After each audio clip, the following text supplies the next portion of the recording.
Aeg on sealmaal, et on õige aeg koristada sügisest saaki ja meie taimekastid jäävad tühjaks.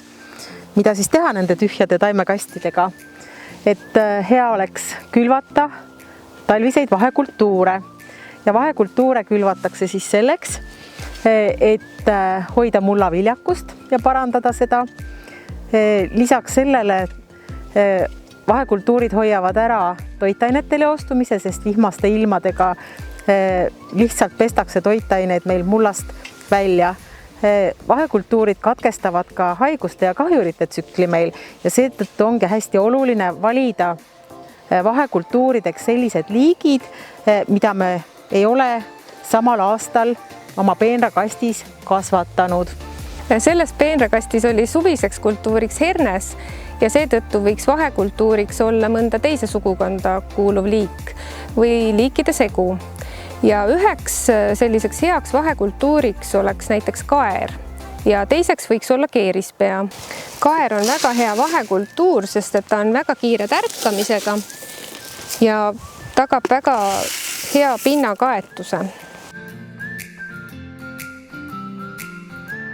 Keerispea seeme on peenike, mistõttu teda võiks segusse kuluda palju vähem. Lisame natuke keerispead. Keerispeale sarnaste omadustega vahekultuur on ka tatar, kuid hilisemalt koristatavate saagikultuuride järgselt ei ole teda otstarbekas külvata, sest ta on väga külmaõrn ja hukkub esimeste külmadega. Vahekultuuridena sobib kasutada ka ristõielisi kultuure. Üheks selliseks on kesaredis.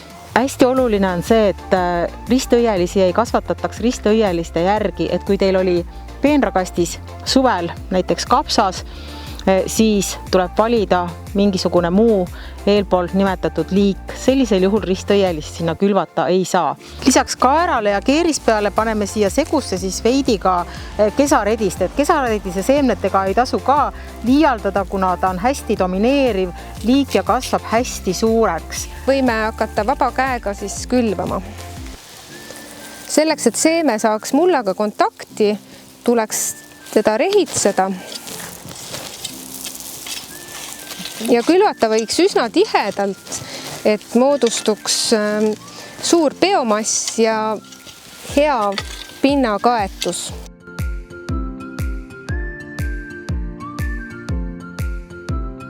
Ja seemnete paremaks idanemiseks ja kaitseks lindude eest võib külvi katta ka kattelooriga, mis tuleks eemaldada siis kohe pärast tärkamist.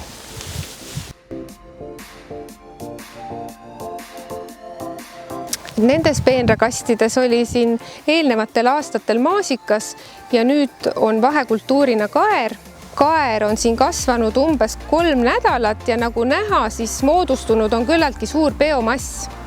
Ja ka juurekava on hästi arenenud.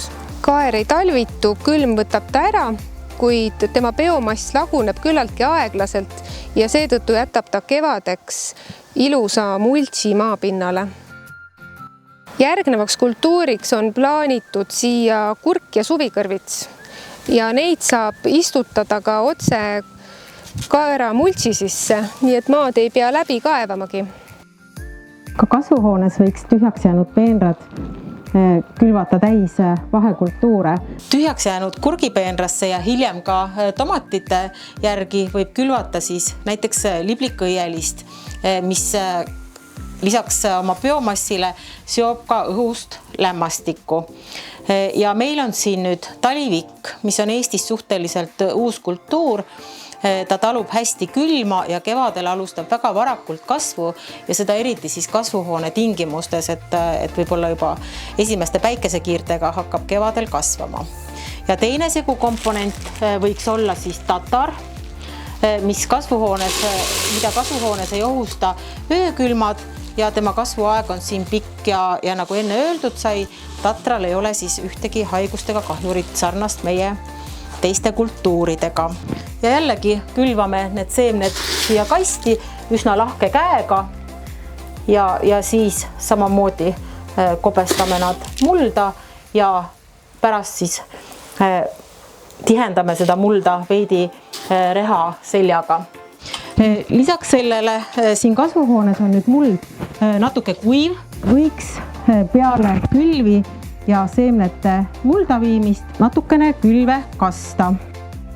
Kui teil tekkis küsimus, kust saada vahekultuuride seemneid, siis enamikes aianduspoodides on nad olemas. Et uurige, vaadake ja hakake külvama.